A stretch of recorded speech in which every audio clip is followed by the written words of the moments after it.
島根半島の東端に時がゆっくりと流れる港町があります。その名は三保関。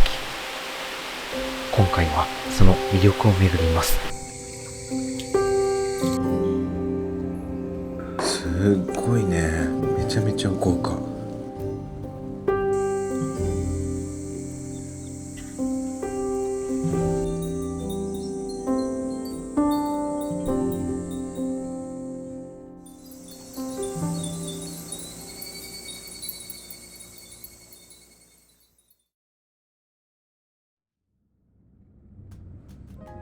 皆さんこんにちは、わたたびです。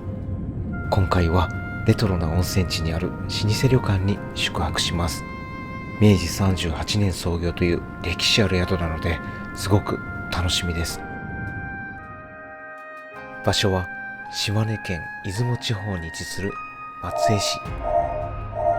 島根半島東端にある歴史ある港町三保関を訪れます。道中の観光地を巡りながら向かいます。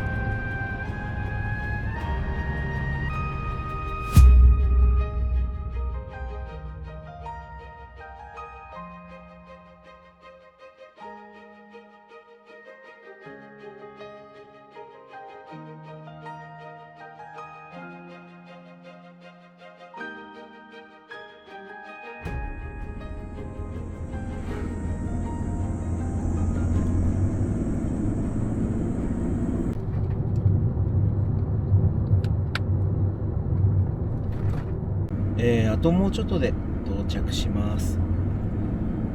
こちらですね。あと500メートル。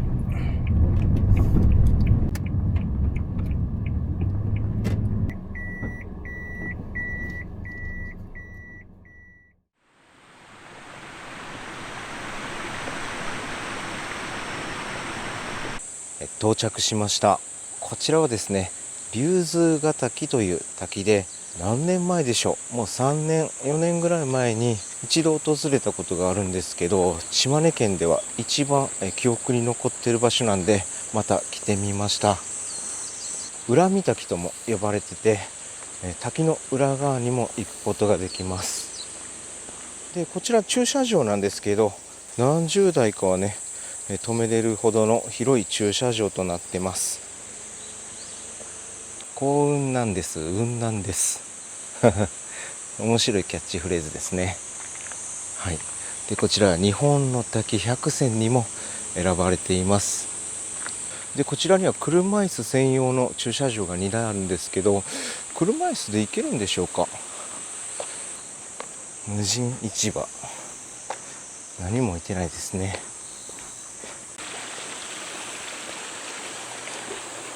ちょっと待てよ。ここは熊が出るんですね。なるほど。ちょっと一回車に戻って熊鈴と熊スプレー持ってきます。はい。熊鈴と熊スプレー持ってきました。最近ね、熊のいない地域ばっかり訪れてたんで、熊の存在を忘れてました。ではね、十分に注意しながら向かいます。滝はね、そんなに遠くはありません。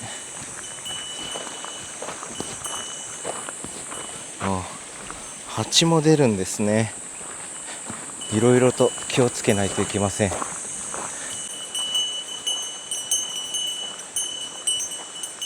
や、こんなにもね穏やかな小川なんですけど、この先にはすごく立派な滝が待ってます。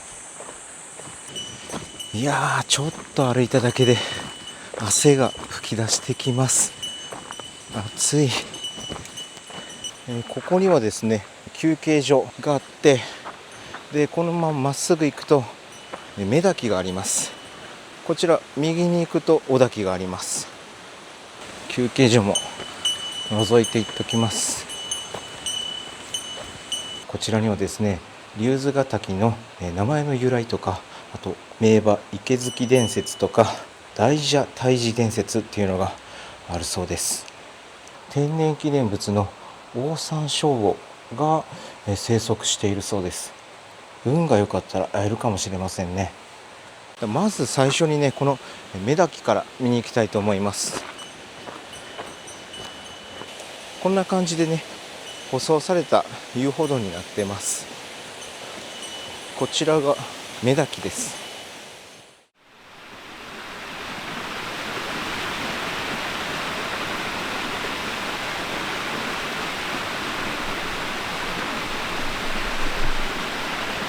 滝としての迫力は全然ないです。やっぱりね、小滝には感動します。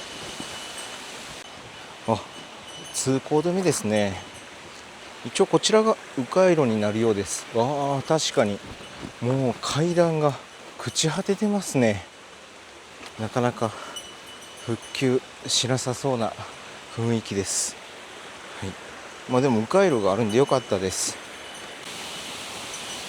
よいしょ。で、こちらが迂回路なんですけど、さっきのね、通れなかった階段の続きに合流するようです。なんかカブトムシとかクワガタがいそうな土の匂いがしてます。ここが通れなかったさっきの階段ですね。はい、滝はこっちなんですけど、この辺の階段もなんか崩れそうですね。はい、この先ですね、車椅子専用の駐車場はあるんですけど、いや、車椅子では絶対に来れない場所ですね。ありました。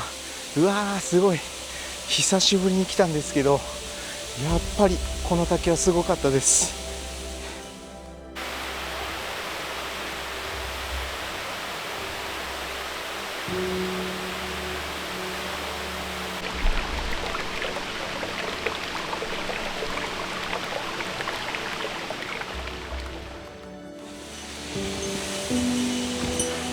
いやー、竜頭ヶ滝はこちらです。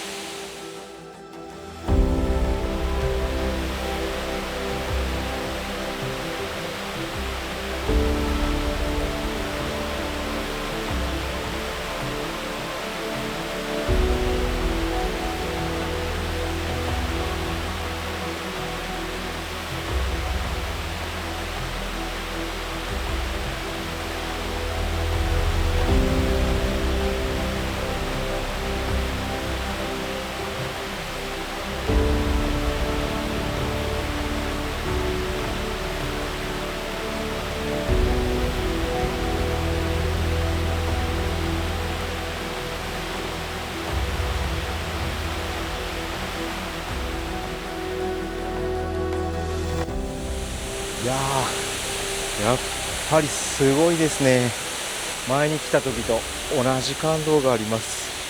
前はね、薄暗い時間に来たんでちょっと怖さも感じるような場所だったんですけど、明るい時に来る方がいいかもしれません。水量はそこまで多いってわけじゃないんですけど、存在感のある神秘的な滝です。一番の見どころはやっぱりこの滝の裏側に行けることなんですよね。うわー、すごいな本当に。ちなみにこちらが小滝で、滝の落差は約40メートルあります。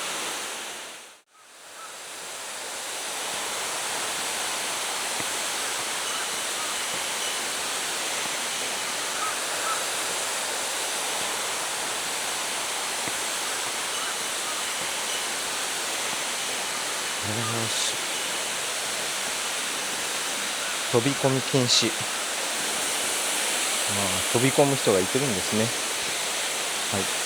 で、こんな感じの場所です。うわー、神秘的ですね。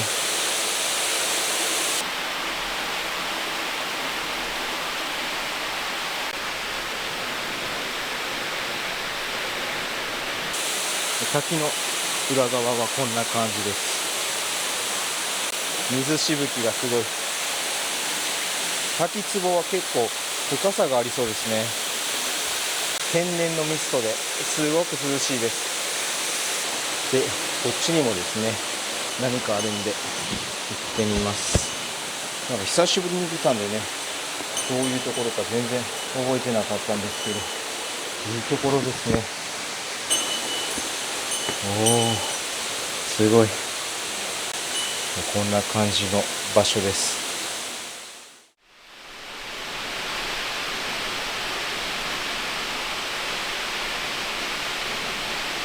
神秘的で存在感のある滝でした。皆さんもよかったらね、ぜひ訪れてみてください。はい、それでは次の目的地に向かいます。次の目的地はですね、ここから、約65キロ、1時間30分かかります。この山間部から一気に海の方に出ます。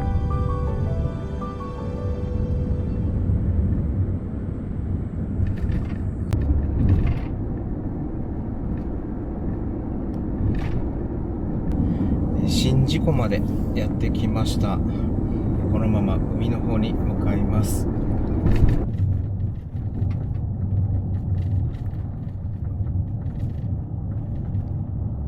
すごいね。湖というよりもなんかもう海やね。琵琶湖みたいな感じ。確かにね、波もあるし。あともう少しで海の方に出ます。あと10分で到着します。ああ、海。ほんまや。あ、綺麗やね。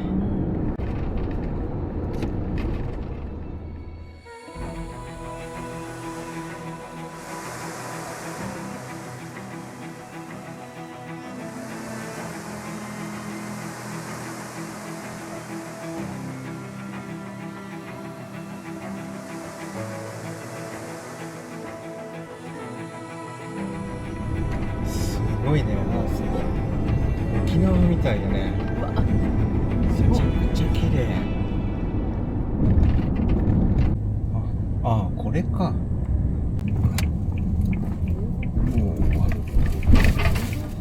なんか、なんかな、水着のお姉さんがおるわ。お姉さん。水着のお姉さん。はい、到着です。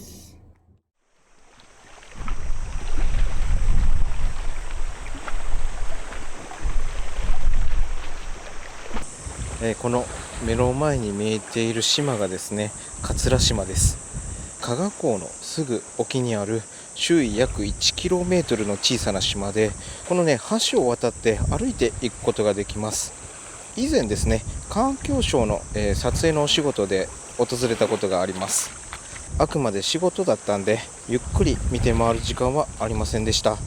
この独特の地形と透き通るような海の色がすごくね、印象に残ってて、今回改めて訪れてみました。で、このね、桂島はですね、約1500万年前の海底火山の噴火によってできた島で、この島内では溶岩や柱状節理など貴重な地質を見ることができます。そのため島根半島宍道湖中海ジオパークを代表する見どころの一つとなっています。イカがね、たくさん泳いでいます。美味しそう。この遊歩道を歩きながら、この海の景色と火山が作り出したダイナミックな地形を楽しめます。それにしてもこの海がですね、本当に綺麗なんですよね。うわー、綺麗だな、本当に。このロープを張った内側だったら泳いでいいんですかね。すごくいいとこなんですけど、バーベキューはできないみたいです。で、こちら有料サイトって書いてるんで、おそらくね、キャンプが楽しめるんだと思います。いやー、こんなとこでキャンプ最高ですね。穴場だと思ってたんですけど、結構お客さん多いですね。ちなみに以前来た時はね、誰もいなかったんですけど、足元はね、海ですね。洞窟があります。本当に綺麗ですね。この透明度が半端ないです。この洞窟はどこまで続いてるんでしょうか。で、自分泳げないんですけど、ここはね、浅そうなんで、この中をちょっと進んでみたかったですね。よいしょ。こっちに来る人はあまりいないんでしょうかね。暑い。おお、綺麗。すっごく綺麗な場所です。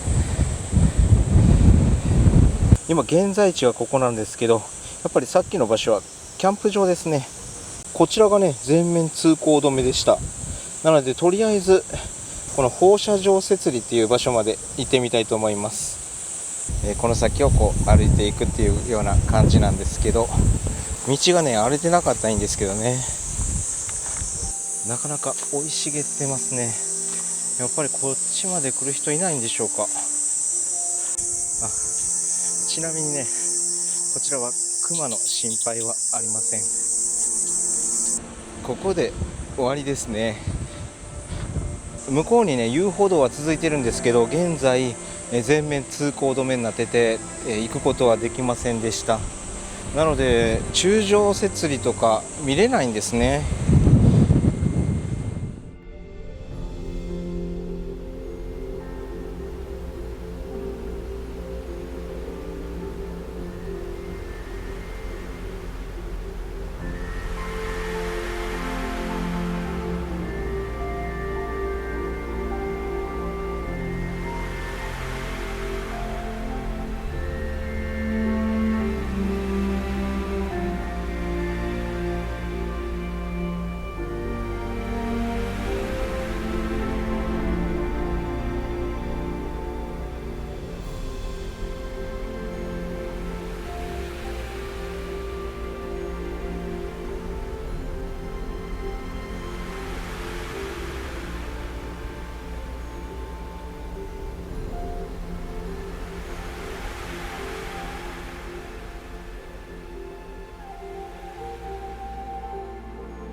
この目の前に見えてる島が栗島です。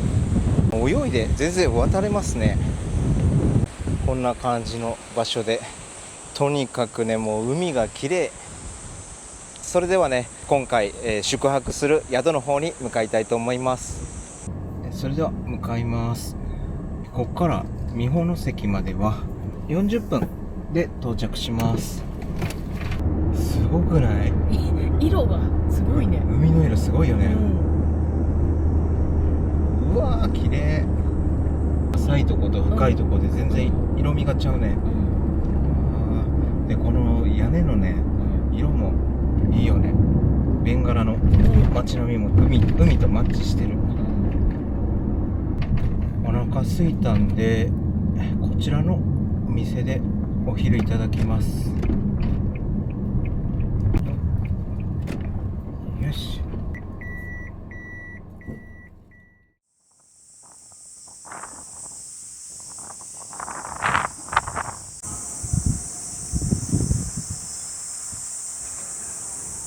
こちらのですね味どころ松屋さんでお昼いただきたいと思います。メ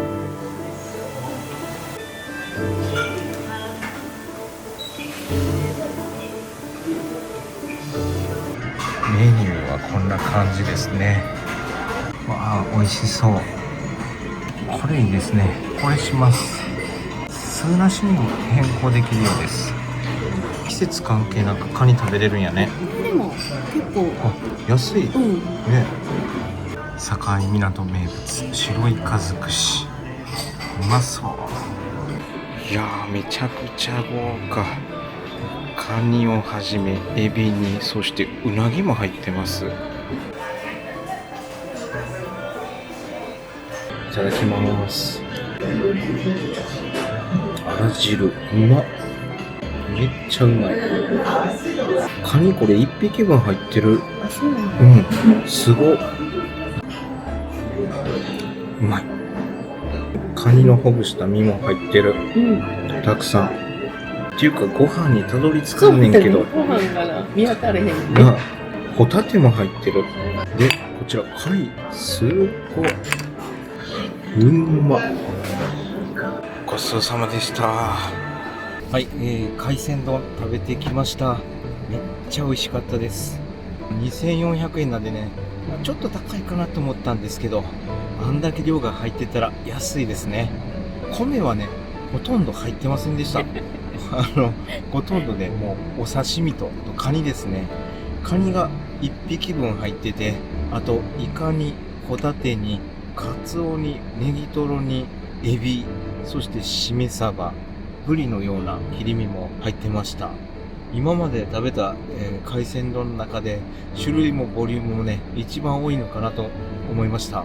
もうほぼ刺身を食ってるような感じなんですけど、200円でね、ご飯を大盛りにすることができるんで、もしね、行ってみたいって方はね、ご飯大盛りにした方がいいのかなと思いました。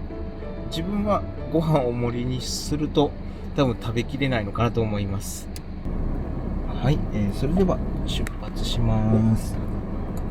ここからですね、11分で到着します。この橋を渡ると境港です。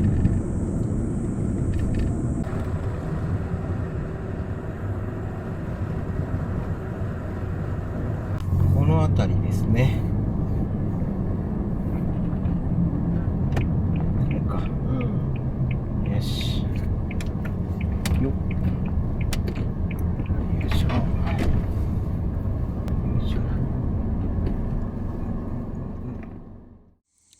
はい。到着しました。到着したんですけど、観光客が多くて、次の日の朝に撮影してます。こちらは三保関です。この島根半島の東端に位置する港町で、古くから海上交通の要衝として栄えてきました。江戸時代には日本海を行き交う商船北前船が風向きが良くなるのを待つ港として栄え、多くの船が立ち寄ったことで港町は大きく発展しました。今でも青石畳や歴史ある街並みが残ってて、どこか懐かしい雰囲気を感じることができます。古い街並みで知られる三保関なんですけど、温泉地としてはあまり知られてません。泉質はナトリウム、カルシウム、塩化物泉で、この先にですね、温泉宿がいくつかあります。こちらの常夜灯は当時のものではなくて風化のため2度再建されています。それでは街並みを散策したいと思います。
はい、こんな感じでですね、昭和感の残った港町です。このね、漁港の前にはいくつか宿泊施設が立ち並んでます。はい、すごいレトロですね。名物の焼きイカが売ってます。こちらには井戸があります。登録有形文化財なんですね。知らなかった。よっ。おー、ちゃんと水が出ました。こちらが美保神社で、すぐ右側ですね。こっからですね、青石畳通りです。雨に濡れると石が青く見えることから青石畳通りと呼ばれてます。北前船から運ばれてきた荷物を運びやすくするために作られました。以前 PR の撮影で訪れたことがあります。その時もですね、雨が降ってなかったんで、この青石畳をきれいに見せるために今回泊まる宿の方にですね、ご協力いただいて通りに水をまきながら撮影しました。一歩踏み入れただけですごくレトロな街並みが広がってます。雨が降ってたらね、本当にこの通りが綺麗なんですよね。先にですね、こちらの美保神社に参拝してから石畳通りを見てみたいと思います。美保神社はですね、全国に約3000社ある恵比寿神社の総本宮で、商売繁盛や大漁祈願を願う多くの人が参拝に訪れます。美保関を代表する名所の一つです。こちらがですね、美保神社の境内なんですけど、総本宮っていうだけあって、立派ですよね。事業総工費12億。すごい。このしめ縄が島根県らしいですね。ほんと立派ですよね。すごい大きな太鼓です。重要有形民族文化財だそうです。すごい迫力があります。怖いな。多分ね、子供が見たら泣いてしまうと思います。それではね、青石畳通りを散策したいと思います。なんかすごくね、風通しが良くて気持ちいいですね。涼しい。すごくね、古い建物が立ち並んでます。街並みに合わせたような街灯がすごくいいです。旅館ですね。はい。ここも宿泊できるようです。で、こちらがね、今日泊まる美保館というね、旅館なんですけど、その旅館の本館です。この本館は登録有形文化財に指定されています。この、向かいもそうですね。こちらも、有形文化財です。本当にね、タイムスリップしたような街並みが広がっています。こっからですね、ちょっとね、昭和チックになります。こちらでね、干物とか、さっきのね、イカも食べることができます。コンロか炭火だったか覚えてないんですけど、ここでね、焼きながら食べれます。猫ちゃん、こんにちは。こんにちは。井戸がある。すごい昭和レトロですね。街並みはね、もうここで終わりですね。こっから先はね、民家です。で、こっちにもね、なんか資料館か何かあったと思うんですけど、資料館ではなかったですね。松江市の登録歴史的建造物ですね。建物と建物の間に、通路がね、いくつかあるんですけど、ここ通り抜けると海に出ることができます。こんな感じのですね、すごくレトロな港町です。今回宿泊するのはこちらの美保館です。明治38年創業の老舗旅館で、国の登録有形文化財にも登録されています。本館と新館別邸に離れがあります。で、本館にはね、宿泊することはできないんですけど、朝食会場、宴会、披露宴などに利用されています。で、今回はね、この新館に宿泊します。それではチェックインします。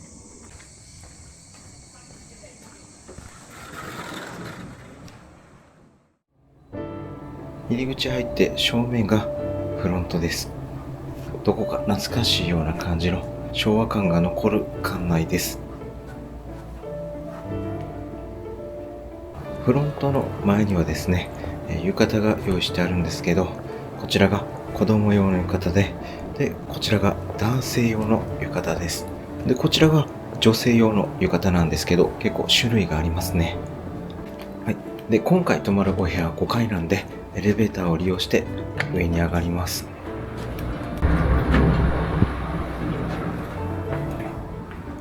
はい。こちらが5階ですね。こんな感じです。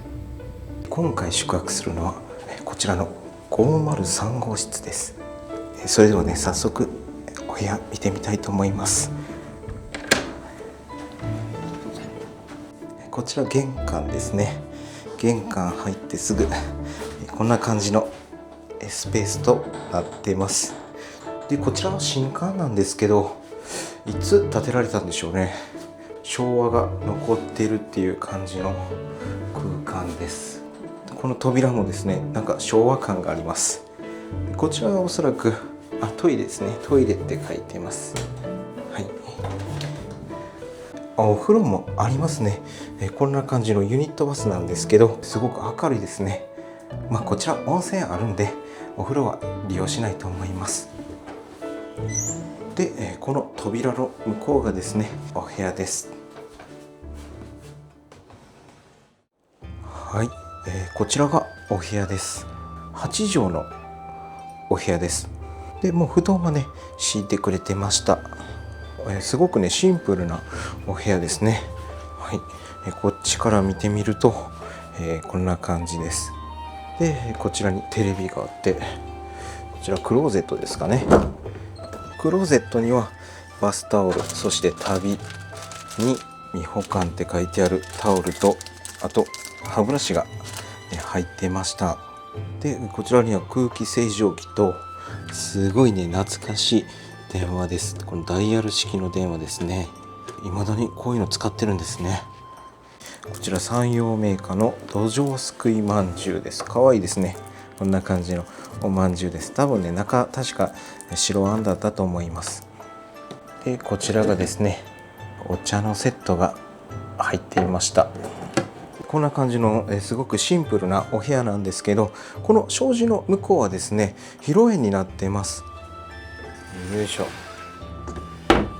障子を開けるとすぐ目の前には三保湾が広がっています。いや、めっちゃ綺麗ですね。想像していたよりもですね、景色がすごく良かったです。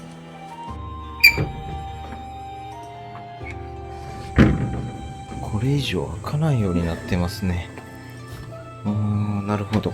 事故防止用にですね、これ以上開かないようになっています。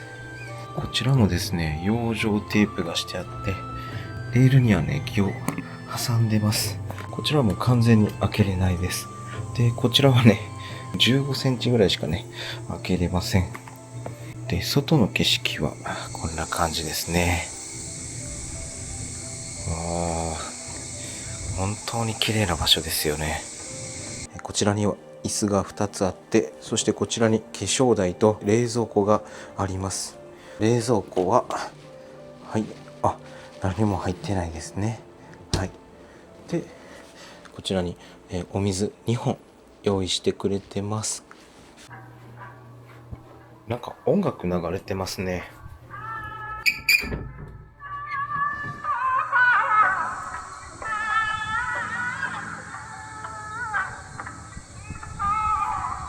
お祭りでもあるんでしょうか。で、こちら、無料貸し出し品のご案内。赤ちゃんグッズとか、あとトランプ、将棋、花札、ボードゲーム。昭和ですね。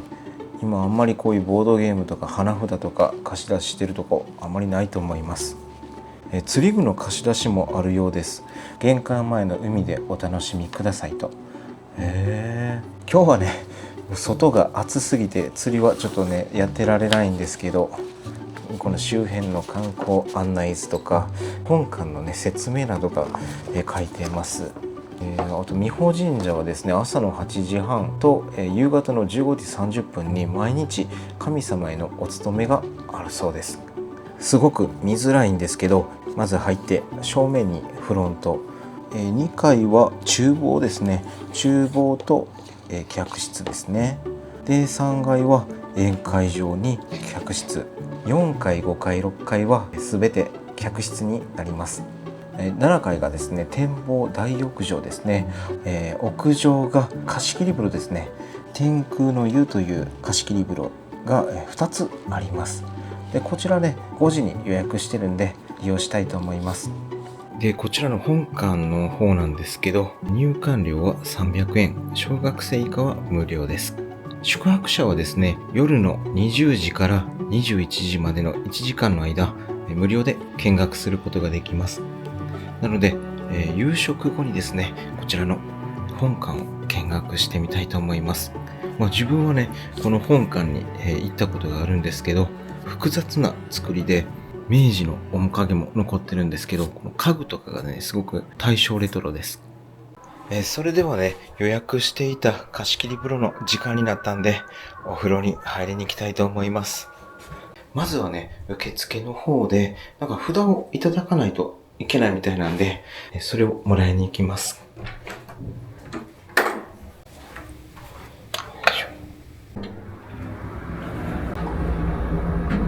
こちらが入り口なんですけど、ここからもですね、この青石畳通りに出ることができます。で、スリッパでね、出てもいいそうです。はい、もらってきました。織部焼の湯というね、貸し切り風呂です。はい、こちらが7階ですね。大浴場と、湯上がりロビーですね。うわ、涼しい。こんな感じの湯上がりロビーで、ジュースやお酒の自販機があります。お風呂はこんな感じですね。今利用時間外に撮影させていただいております。はい、脱衣所はこんな感じですね。はい、こちらが洗面台で、扉の向こうが浴室になります。入ってすぐに洗い場があります。この反対側がお風呂です。はい、こんな感じでですね、開放感抜群ですね。カバーを外すとこんな感じですね。いや、すごく綺麗ですよね。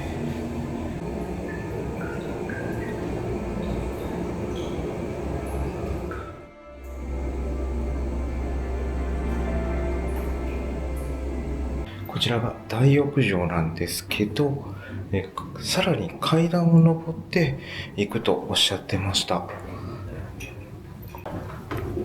ここか。50分2200円ですね。今回はプランに入ってるんで無料で利用することができます。よいしょ。暑いよ。こんな感じの場所で外に出れますね。おー、すごい。はい、こんな感じのテラスになってます。こっからはね、特別眺めがいいっていうわけではありません。これか。織部焼の湯。で、この右側がヒノキの湯。よいしょ。すごい。こちら洗面所と脱衣所です。はい。こんな感じですね。はい。で、こちら目の前が露天風呂です。うわー、すごい。絶景。これはいい。こちらに洗い場が2つあります。いやー、すごくね、綺麗なんですけど、ちょっと丸見えですね。自分は気にしないんですけど、女性はちょっと気になるかもしれません。ボイラーのような音ですかね。あと、燃料を燃やしているような匂いがするんで、もしかしたら加温してるのかもしれません。ちょうどいい温度。いやー気持ちいいですね。外は暑いんですけど、不思議とね、温泉に入ってるとその暑さを感じません。こちらの泉質は塩化物泉なんですけど、無色透明のお湯でですね、なんか独特の匂いがしますね。使ってしまえばね、全然恥ずかしくないと思います。こんな感じの景色で、ここをね意識してみないと思うので大丈夫だと思います。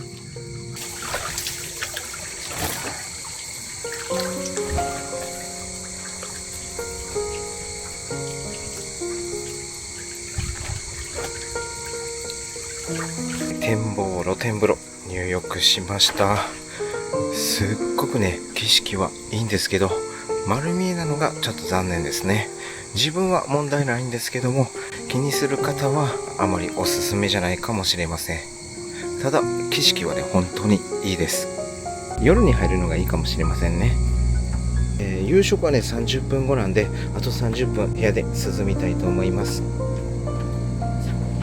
窓の向こうにはですね、大山も、うっすら見えてますね。もっとね天気が良かったらね綺麗に見えると思います。それでは夕食の時間になったんで、食事会場の方に向かいます。食事会場はですね2階だそうです。よいしょ。ありがとうございます。わ、広、すんごい広い。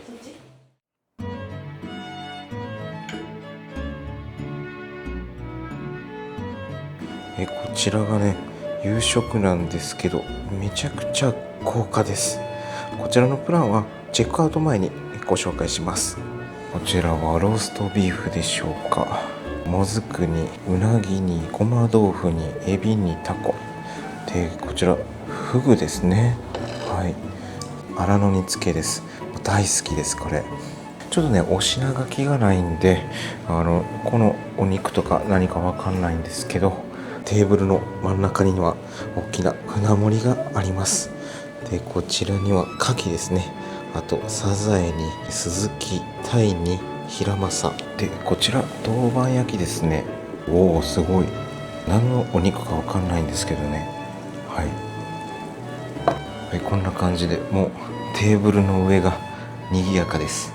で、こちらね本来はねお酒が一つついてくるんですけど、飲めないんでソフトドリンクにしてもらいました。なんかソフトドリンクはなんか2杯まで飲めるそうです。いただきます。まずこちら食前酒ですね。食前酒の梅酒、これぐらいだったらね飲めます。あんまりお酒の感じしないね。それが一番怖いんやけど美味しい。何からいただきましょう。こちらいただきます。ちょっとローストビーフうまっ。めちゃくちゃ分厚い。一気に食べてしまいました。こちらフグですね。いただきます。うわーうまい。フグの西京焼き美味しいね。なんか淡白なんやけど西京焼きにすることによってフグ本来の味がすごいなんか際立つね。いやーこれも大好きなんですよね。美味しい。お肉うま。で一気にね、料理持ってきていただきました。まずこちら天ぷら、揚げたての天ぷらですね。キス、ししとう、しいたけ、エビ、かぼちゃですね。でこちら抹茶塩があります。はい、出来たて熱々の茶碗蒸しが来ました。そしてあさりご飯ですね。お吸い物ですかね。ちょっと飲んでみないと分かんないんですけど、これでメニューはね以上となります。すごく、豪華で、種類がね本当に多いですよね。こちらね揚げたてなんでね先にいただきます。ししとう。うわうまっ。うわこの苦い感じがいいわ。たまらない。身がふっくらしてて美味しいです。衣もね少なくてすごくねいいですよね。いやほんとこの港町ならではのこの料理がいいですね。魚好きにはたまらないですね。これは何でしょうね。なんかとびこのようなものが乗ってるんですけど、おー、なんだこれ。お、長芋や。長芋をすごく細かく千切りにしたもの。美味しいやん。シャキシャキとした食感ととろみがすごくマッチしてる。目の前はもうすぐ海です。あ、すごい大山が見えてる。すごいね。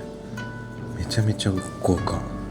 貝殻の重量感が半端じゃない。重たい。岩牡蠣かな、今の時期ね。すごいね、美味しそう。これ一口じゃ無理よ。重たっ。でっかい。いただきます。無理無理、一口じゃ。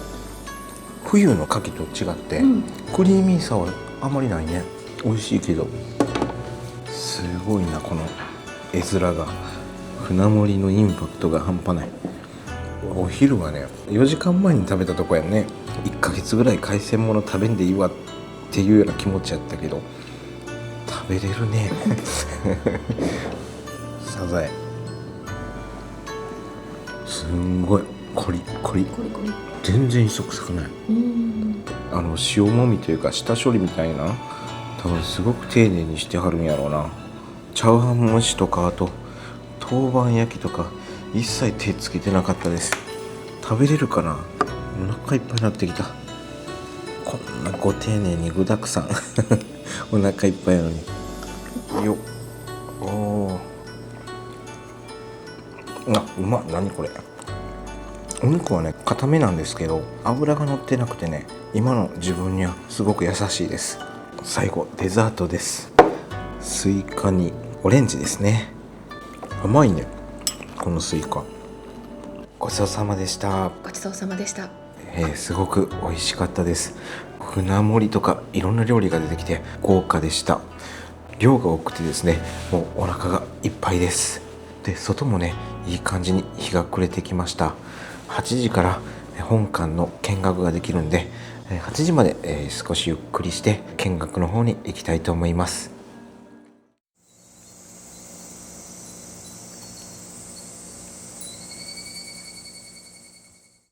はい、それではですね、本館の見学をできる時間帯になったんで見に行きたいと思います。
真っ暗ですね。わ、綺麗。こちらが本館です。それではね、見学したいと思います。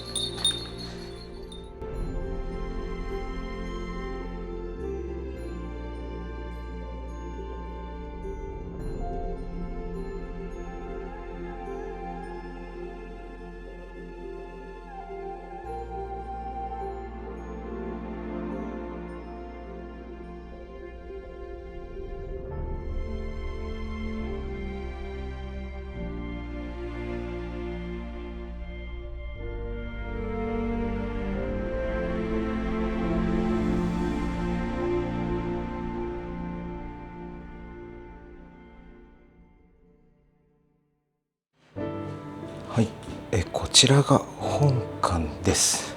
一度ね、中を見学したことはあるんですけど、お仕事で来たんでね、じっくり見るのは初めてです。こちら玄関なんですけど、本当に当時のままですね。見たことないような機械があります。でこちらは電話ですね。懐かしいとかそういうレベルじゃないですね。もう見たことないです。この旅館で使ってたものなんで、同じ電話が何台もあります。こちら1階ですね。わあ、すごい。このテレビも古いですね。こちらレコードですね。いやー、この扇風機はいつの扇風機なんでしょうか。何よりもすごいのがですね、この上なんですよね。はい、こんな感じで吹き抜けになってます。こんなすごくね複雑な作りをしてます。めっちゃ渋い。でこの扉の向こうが食事会場なんですけど、明日の朝食は、こちらの本館でいただきます。洗い場もめっちゃレトロ。談話室なんでしょうか。とにかくね、この建物の構造が複雑で、でもこの複雑な感じが大好きです。こちらの見どころは建物だけじゃなくてですね、こういう家具ですよね。明治から昭和初期にかけての名残がですね、今も残っています。この羽織を着て撮影するみたいなんですけど、どこかで見たことあるような羽織が何着かありますね。どこかで見ましたね、これで。2階を見てみたいと思います。広いね。こんな感じの食事会場で、めちゃめちゃ広いです。いやー、すごいな。実はですね、向こうの窓と、そして一番向こうにある窓を全開にしてですね、石畳通りからドローンを飛ばして、でここを抜けて海に飛んでいくっていうね、前代未聞の撮影がありました。でこちらはですね、国登録の有形文化財なんで、撮影するのは本当にね緊張した記憶があります。こんな感じの素晴らしい建物でした。それでは部屋に戻ってゆっくり過ごします。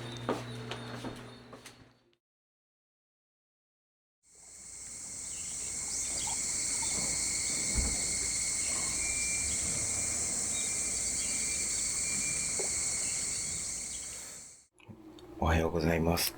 朝になりました。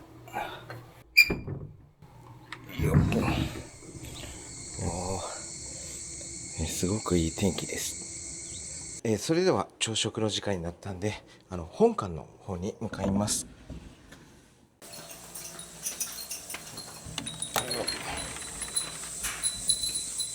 こちらですね。ご覧くださいませね。はい、はい、どうぞ。右側が開いてますね。はい。よいしょ。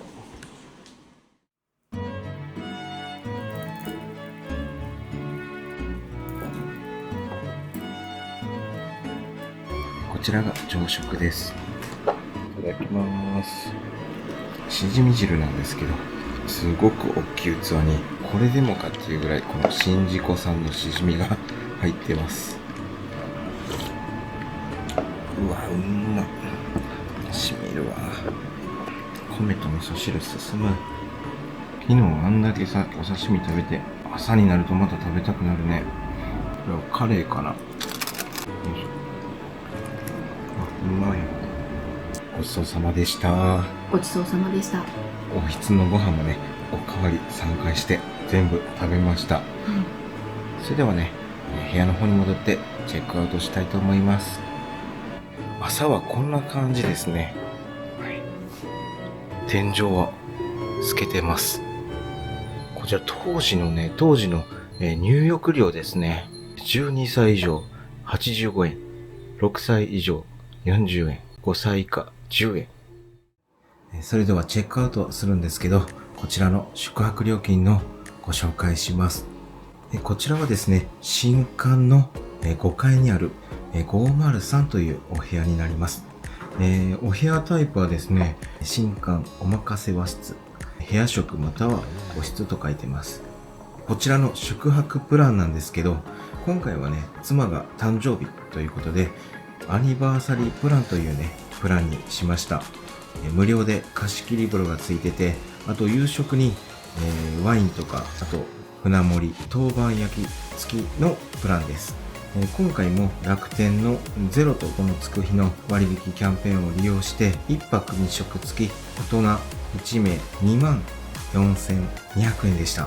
貸し切り風呂がついてて、そして夕食もですね、豪華にグレードアップしてくれていて、ワインとか日本酒が1杯ついて、このお値段だったらすごく安いのかなと思います。船盛りとか当番焼きが別にいらないよって人はね、もっとね、安いお値段で宿泊することができます。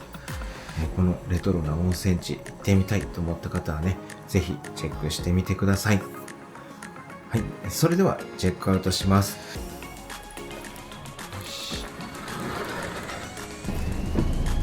よいしょ。はい、それでは次の目的地に向かいます。今回は島根県美保関に宿泊してみましたが、いかがだったでしょうか。綺麗な海と、レトロな街並みを楽しめるので、気になった方はぜひ訪れてみてください。それではまた次の動画でお会いしましょう。最後までご視聴ありがとうございました。